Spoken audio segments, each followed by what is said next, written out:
Hello, welcome. We're here today to talk about books. Yay. We're gonna talk about the books that I read this summer, which is 12 books. I think that's pretty good. I'm gonna talk about the books I read in July, June, August, and then the last one I finished like at the beginning of September, but like also August. So I'm counting it as a summer book, and yeah, I'm super excited. Love books, love talking about them, so let's get started. Wait, I never said I made a matcha. I have a matcha. Cheers. So the first book which I read this summer was Acts of Service by Lillian Fishman.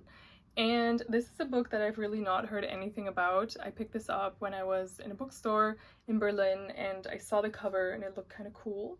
So I was intrigued by I was intrigued by what it was. So I read the description and it just sounded like something I might enjoy. It does have bad reviews on Goodreads and I have my theories as to why, but I personally really enjoyed this book. This was really like a favorite of this year. You can also see that I like tabbed it because there were so many parts that I underlined that I just found so like lyrical and well written.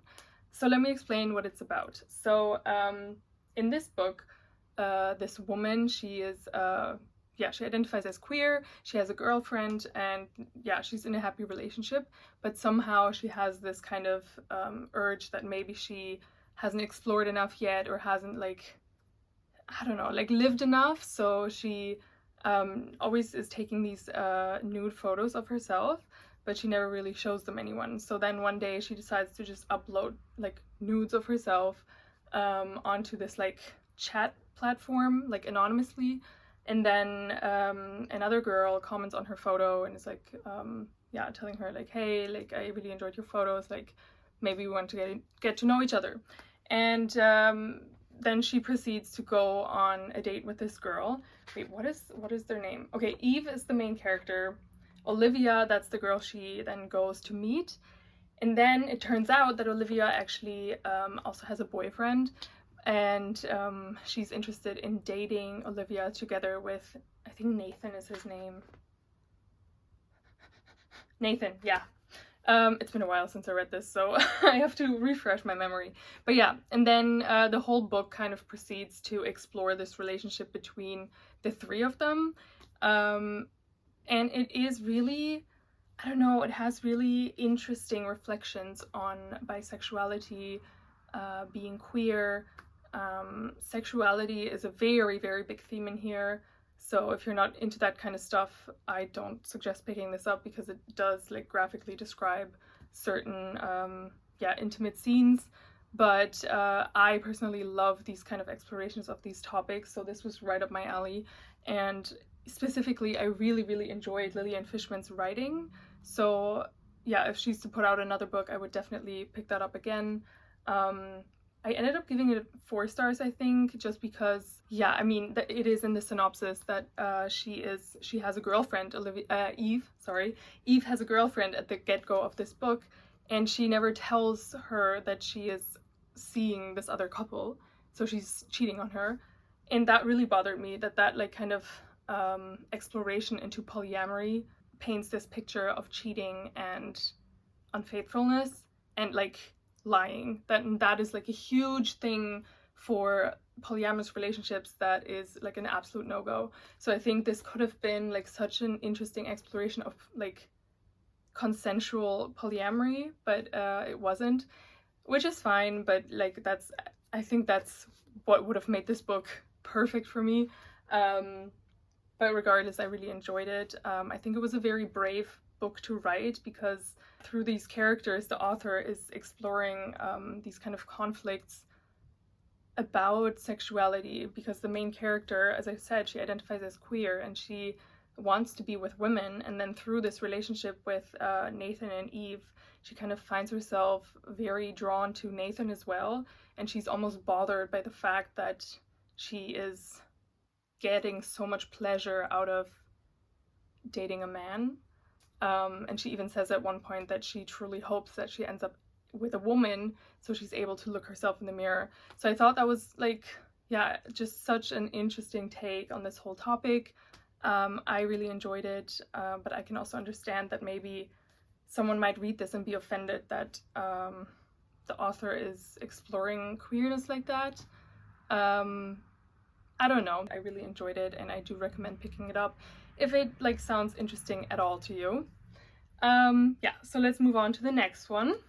The next book that I read, it's kind of funny because I had this book for over 2 years, I think, and I kind of actually had already like disregarded it as like on my I'm never gonna read this pile. But then I don't even know how, like I was kind of like, I didn't really know what I wanted to read next, so I went through the books I had and then I picked this one out, and I kind of like had it lying around my living room for a while, and then one evening I was like, why don't I just like start it and see what happens? And I was so surprised. Okay, let me tell you what it is. It's the book One to Watch by Stayman-London, and this is I don't know, like a romance, I guess, but it's like not your traditional romance because it's actually about this character, Bea is her name, and she's a plus-sized like fashion blogger.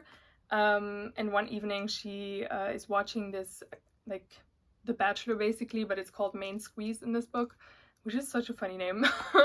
Yeah, so she's watching this like the opening, I think, episode of Main Squeeze with her friend, and then she's kind of like noticing like how stereotypically like white and just thin and like the beauty standard of these women in this show is like really annoying her. So she like tweets about it, and then basically her tweet like goes viral or something and like causes a lot of backlash against the show, and then that causes, through certain other events, Bea to be contacted to maybe be the next Main Squeeze, like the next like person that all the guys are gonna like try to date, like in this kind of bachelor-like show. So that whole concept was so fun because she's just kind of thrown into this reality show setting, and you see a lot of like behind the scenes of like what parts of it are staged and like what, like where her actual emotions come through. And then it is a romance in that sense because she is dating a bunch of guys, but I felt like it was also very much a I don't know, just a fun time. But then I was also like really surprised how this book like made me emotional and how it like touched me in a way, because Bea, this main character, mainly through being plus size, she has this whole thing of her having emotionally kind of hardened and kind of truly like started to believe that she does not deserve love and that she will never be able to find a relationship. Because she's, I think, like 30 or something, and she's never had a serious relationship. So she's kind of truly like started to believe that that's just not going to happen for her. And throughout the book, that is kind of explored, and like how she kind of starts to learn to kind of like let herself feel again. And I thought that was so beautiful, and it actually like made me tear up at one point because I just felt very seen in the book, even though like her reasons for having started to believe this about herself may be very different from like how that has affected me in my life. But I don't know, it was very relatable to me in that sense, even though the whole premise around it obviously isn't. I've never been on a relationship bachelor-like show, but I don't know. And then this book, like, it really like holds a place in my heart because it was one of the first books. Oh my god, like I'm getting emotional because like I in the beginning of this year like had a big mental health crisis, maybe, I don't know, like I was definitely in a depressive episode, and then as I like slowly started to come out of it, I like started to very slowly be able to experience joy again, and like to just like my whole bandwidth, is that a word? Like the spectrum of emotions I was able to feel just kind of widened. And this book just like it gave me so much just like raw joy, and like I was reading it and I was sitting there giggling and smiling, and I was like, oh my god, like to be able to feel this, you know? I think it just came to me at the right time, and I bought this like 2 years ago and picked it up on a whim. but I was just so happy reading it. Okay, that's it. That's that one. The next book that I read this year is this one. What My Bones Know by Stephanie Fu. And this is a memoir, and it's about CPTSD, which stands for complex PTSD, which I didn't even know was a thing. And I studied psychology, and we never talked about complex PTSD, which is astonishing to me.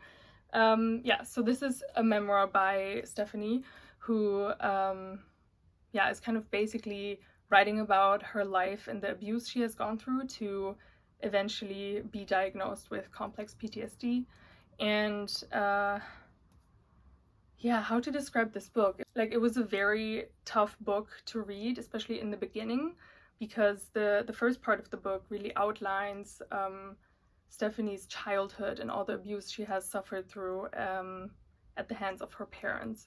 And it's like very severe trauma. Like, that's why she has CPTSD. So yeah, at times that wasn't really easy to read. But I thought the way that Stephanie writes is very, very engaging. She has a background of journalism. She has a podcast, I think, as well. Or not a podcast, like she worked on a radio show, I think. So that really shines in her writing, that it's very engaging. It has a subtle humor to it, which I really loved. And the whole book just was very also relatable at parts. Not because I went through similar things, but I think the way she kind of then started to try to heal and kind of do all of these things for herself to feel better. So for example, at one point she was describing being at a yin yoga class and just being suddenly so comfortable and just lying in this position and just kind of feeling this very soft being state that she had never really experienced before.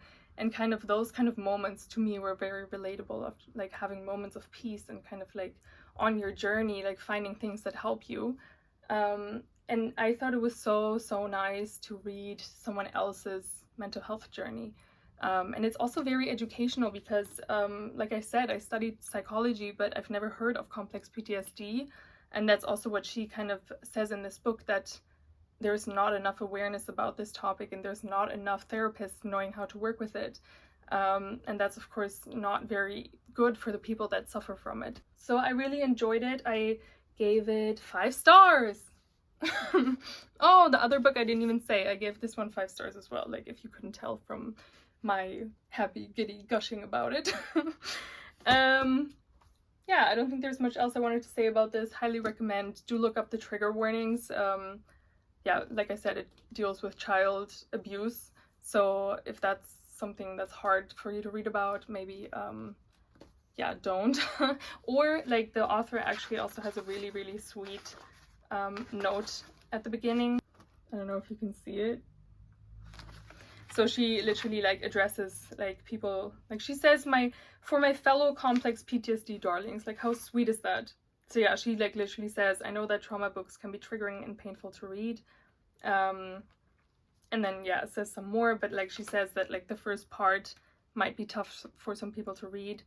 And she says, though I ask that you at least give it a shot. But that it's also totally fine to skip that part. So this book, a very special one, I think. I'm really, really happy it was written, and I'm glad I read it. Sippy, sippy, sippy. Matcha latte. The next book. That's this one. This is a very, very popular book, I think. If you're anywhere in the romance side of BookTube. I cannot talk about any other social media because I do not have TikTok or Instagram, so BookTube. But I saw this a lot. I took some water damage. I took this on vacation, so it was a perfect vacation book, let me tell you. This is Every Summer After by Carley Fortune.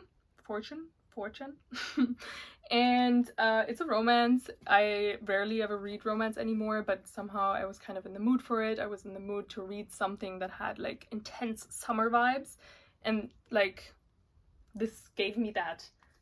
What is it about? Let me tell you. Wait, can I remember her name? I want to say Olivia, but we had an Olivia already.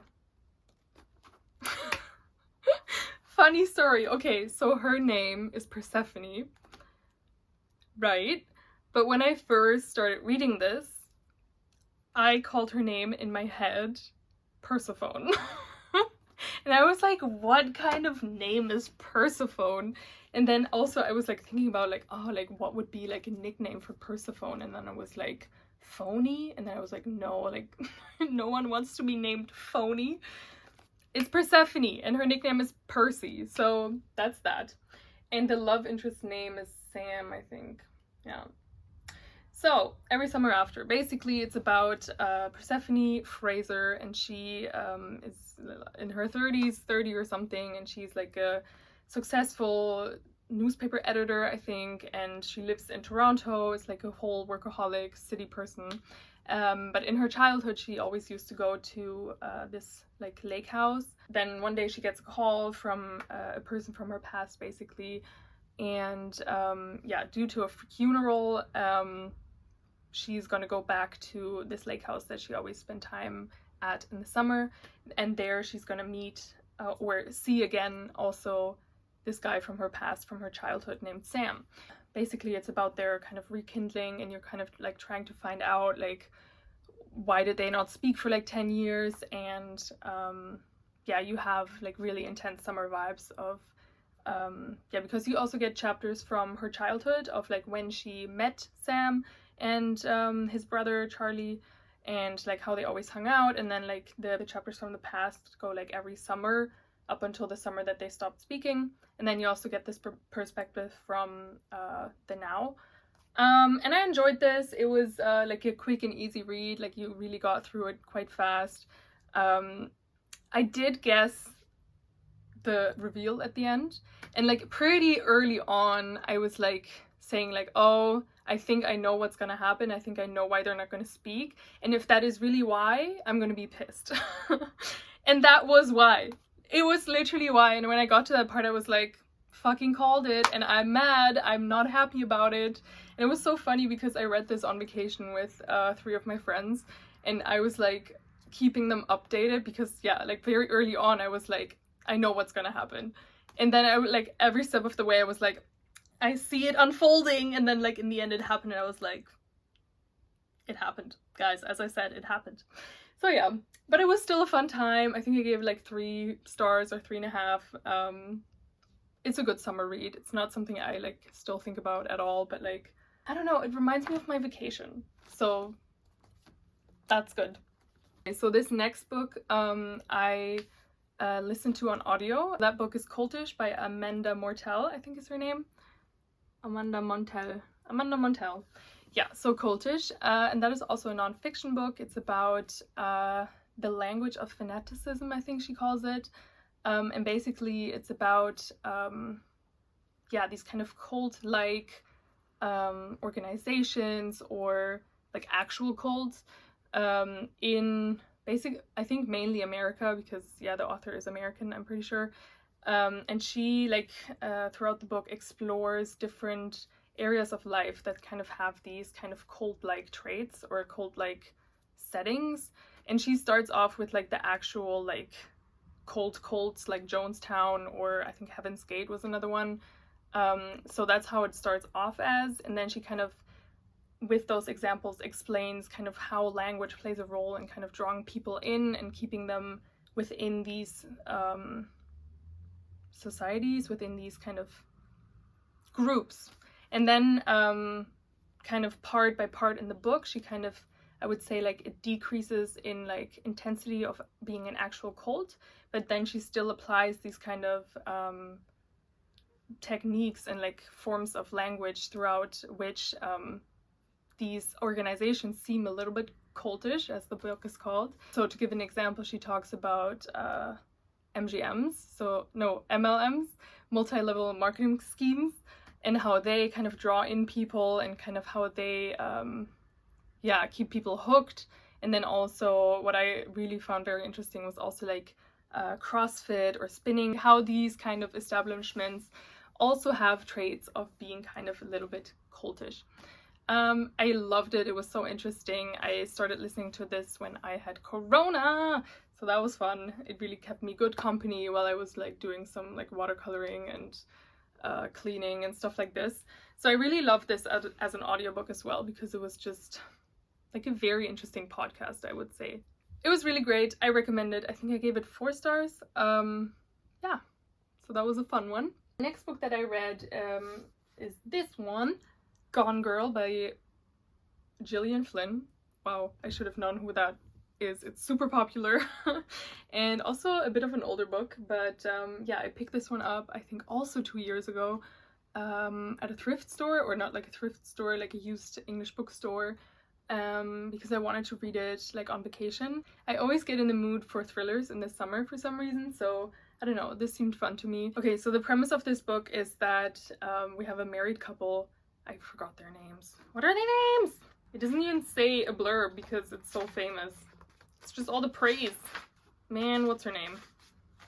I know the names guy is Nick. The names guy. The guy's name. Okay, so we have... I literally forgot the name of the woman. So whatever. We have a married couple, and it starts out that the wife is missing.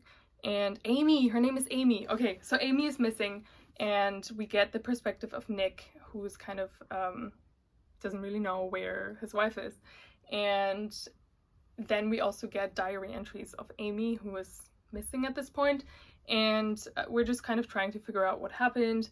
And like one interesting aspect to it is that every year on the day of the anniversary of the couple, she made this treasure hunt for Nick. She actually went missing on the day of their anniversary, and she had made a treasure hunt again for him. So Nick is also kind of trying to figure out that treasure hunt, and we're getting also like insights into the troubles within their relationships, and I don't know. It was fun. It was a fun ride. It was a bit long in my opinion. Like the first half of it was a bit slow for me. I was interested and like wanted to know what happened and what like, yeah, what was going on.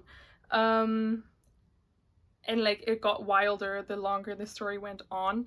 Like if you want to read, I don't know if this is a spoiler, so a mild spoiler, but then again this book has been out for so long. There's a movie, I haven't seen the movie, so yeah, mild spoiler. It's like the woman is quite unhinged, like because unhinged women is like a big thing at the moment. I think like if you want to know an unhinged woman, Amy. She's batshit crazy. But it was fun. It was a fun ride. I didn't love the ending of the book, to be honest. I don't know, like something about it just...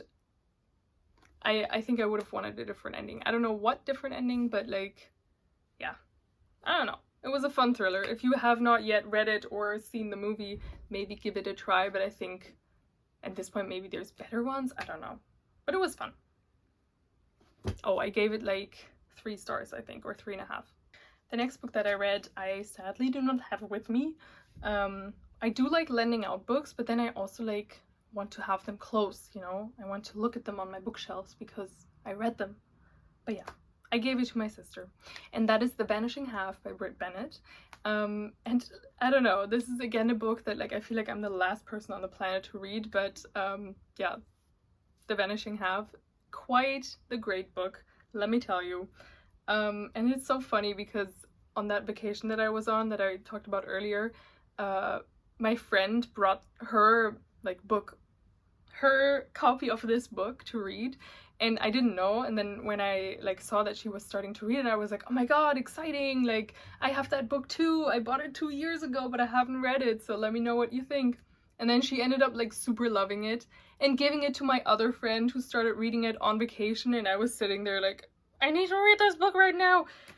And then yeah, I got home and like it was the next book that I picked up after Gone Girl, and I went to the park, like was sitting reading this book, and this freaking woman came up to me and she was like, oh my god, like I love this book, like I'm so excited you're reading it, it's my favorite book ever. And I was like, damn, like that's a lot of hype for one book. But yeah, I gotta say, like the hype is worth it. The book was so good. It's about the Vine sisters, Desiree and Stella? Is it Stella? I hope so. Whatever. They're twins, and they're from this little town in the south of America where everyone is black but like has lighter skin. over the generations, like people have become lighter, so their skin is like, yeah, they're not as dark. And basically what the book is about is that the sisters kind of split paths, because one of them like lives her life like as white passing, and the other one chooses to, or like marries a black guy and lives as a black woman. Basically we're getting like the perspectives of different people, and then also throughout the different generations. So we're having the points of views of the two twins, and then also later on we're getting the perspectives of their daughters, and then eventually like the daughters' lives intersect. It's basically just kind of about the lives of these women and how the choices of the two twins kind of affected their daughter, and it was just fascinating to read. It was so well written. I really enjoyed it, and it really kept me hooked. Like I wanted to like keep on reading. Yeah, love this one. It's really worth the hype. I gave it 5 stars and gave it to my sister to read. So yeah, cannot wait to be reunited with it. Have it on my bookshelves, because it's been here for 2 years and I finally read it, and now I could move it from my like TBR section to my I have read it section, but now it's not there. So that's that. The next book that I read this summer was The Guest List by Lucy Foley. And this one I read on my Kindle, so I also don't have a physical copy. Yeah, and this was just kind of a fun little thriller, and I read it while I was on an island, like in the north of Germany, and like the book takes place on an island, so it was just perfect vibes for it. So basically what it's about is there's this wedding happening on this remote island off the coast of England or Ireland, and basically we know a murder is gonna happen, like that, like it's said in the blurb, but we don't know who's dying, we don't know who did it, we don't know anything at all basically. And yeah, we're getting different points of views, and then we're just kind of learning more and trying to figure out, like everyone has like their own story, their own secrets, we don't know who's dying, that's also interesting. And it was very atmospheric, like that's what I kind of picked up the book for as well. It was just like this whole island vibes, and then like a storm is coming and nobody can get off the island like in the night or something. So yeah, I really enjoyed it. I didn't really guess the like reveals and twists, so I really enjoyed that as well. It was like not the most mind-blowing book I ever read, but it was definitely entertaining and it was well written as well. I have since also bought The Paris Apartment by this author because I liked her writing and kind of these kind of different points of views. So yeah, I recommend it. I think I gave it like 4 stars or something. I enjoyed it. It was fun. And yeah, I'm looking forward to another book by this author. The next book that I read is right here, and that is All About Love by Bell Hooks. And this is another non-fiction book. It's not essays, it's like, it is a coherent kind of book, but it is like sectioned off into different kind of topics. So the whole book is about love, as it says, but it is quite philosophical in a way, I would say. So she's talking about kind of what is love even. Like in the beginning she gives the definition for love, so I thought that was quite interesting to kind of look at it, like what really does it mean to love. And she says that we would all benefit if we all kind of regarded love as a verb and not a noun, so that love truly is an action. And then she breaks it down into what does love even mean. Like some of the components of love that she names are respect and knowledge and compassion and affection. Like these are all parts of love, and then if you truly do love someone, you act in that way towards that person. So one of the things she says is that, for example, if you regard love with that definition, abuse and love can really not coexist, because by definition abuse is abuse is violating the definition of love. It was super interesting. I like did lots and lots of highlighting and underlining and writing notes, and kind of it really made me rethink like what does love really mean. And she also proposes that we should all be living by a love ethic, that the whole world would benefit if we all were just more loving and kind. And I think that's a good takeaway from this book, to just be more, to live by a love ethic in your everyday life. And what that truly means, of course, is very abstract, and kind of everyone has to go through that learning process themselves. But yeah, it was a very thought-provoking book. I really enjoyed it. Yeah, so I gave this one 4 stars because it was a bit difficult to read at times. So yeah, nonfiction generally I read slower than fiction, and I also read it like alongside fiction. So I don't know, it's not like weird for me to read through a nonfiction book slowly, but like I felt at times that it was like kind of difficult to get through. Yeah, but still very interesting. Keep a pen at hand when you're reading this so you can underline and make notes and stuff. I do recommend it. So the next book that I read this summer was 28 Questions by Indyana Schneider. And again, this book I gave to my sister, so I don't have it right now. But it's also a sign that I really liked it. Ah, this book, it was so good. Basically, we're following, names again. What was her name? Amalia. I think it was Amalia and Alex. If this is wrong, I'm sorry.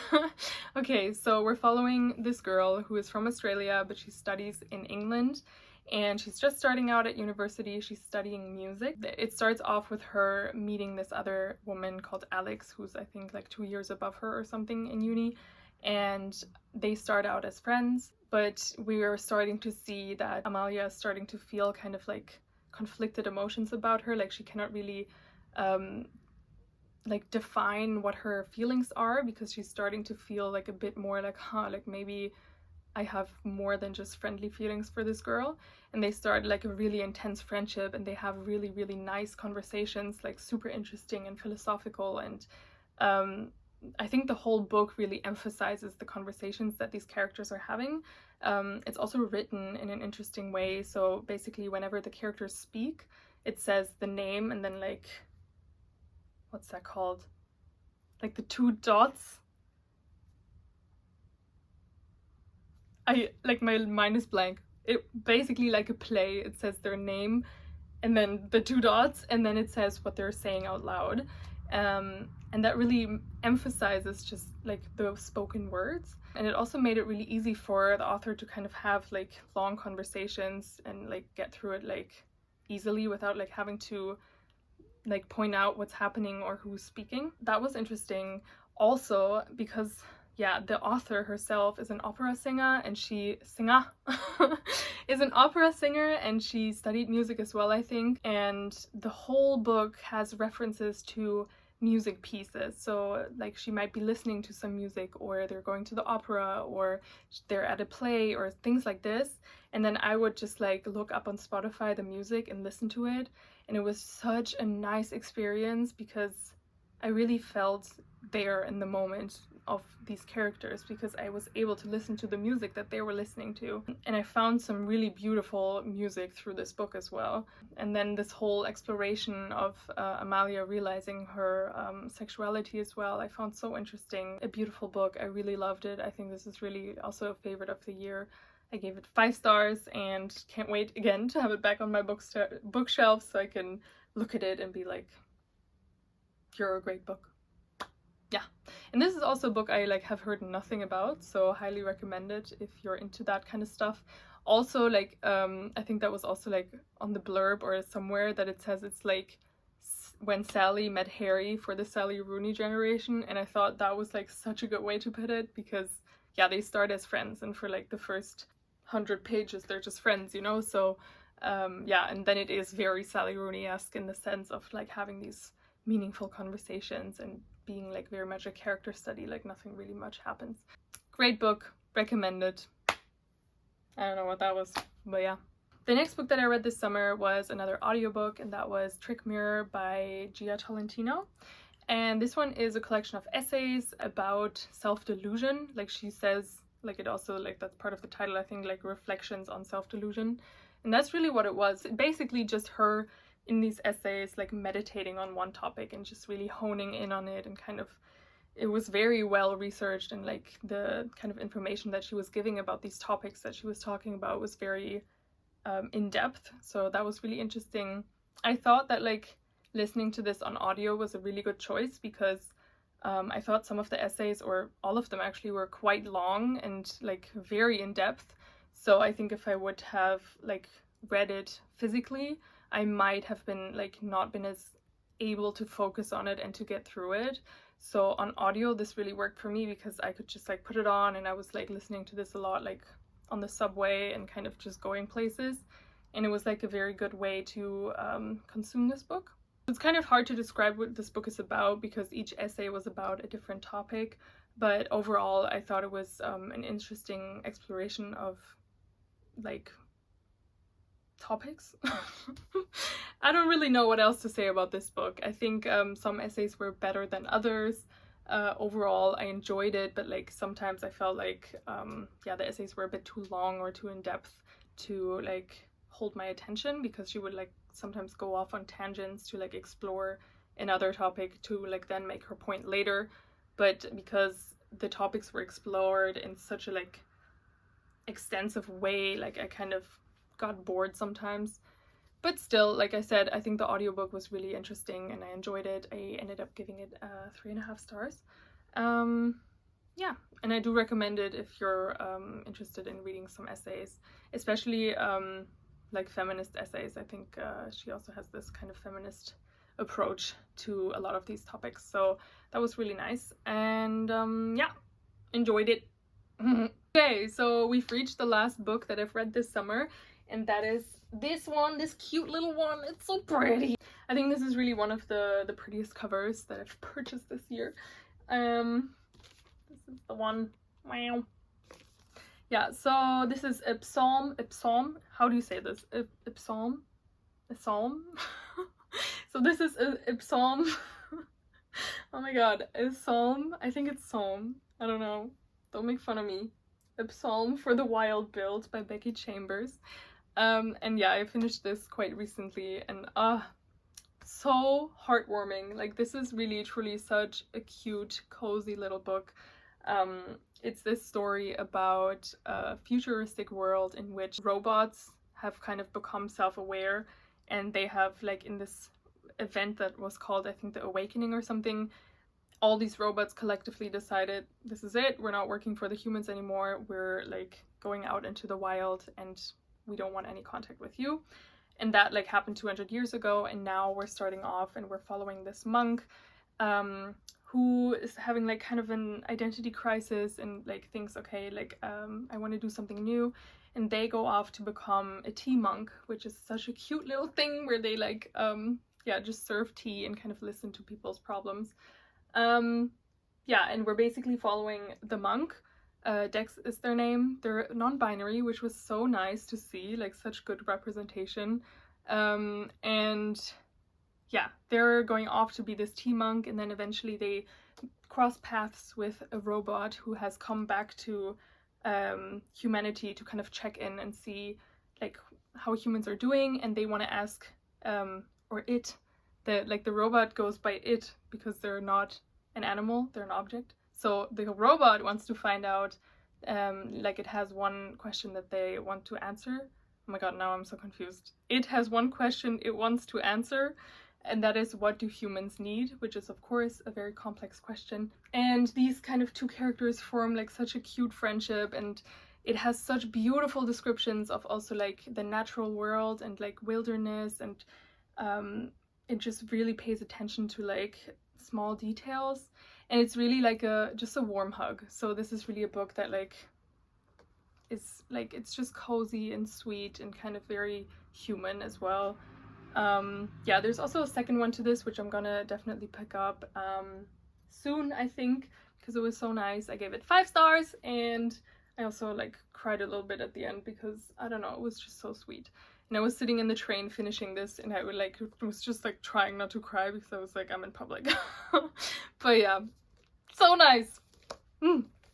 Yeah, so that's all the books I read this summer. I think that was like 12 in total, which was, yeah, I had a really good time. I think there were no books that I like didn't enjoy. Some I liked more than others, but like they were all good books, so that's exciting. Currently I'm reading this book and this book, so Entitled by Kate Main. This is about male privilege, and I'm almost done with this one. This is my nonfiction at the moment. And then this one is a cute little graphic novel about introverts. And then yesterday at the hairdresser, when this whole situation was happening, I started Pride and Prejudice. Unexpected, for me at least, because I haven't read a classic since like high school, but I've had this one for 5 years. I bought this when I first moved to Amsterdam, and I was like, I'm starting uni, I want to read a classic, but yeah, I ended up not reading it.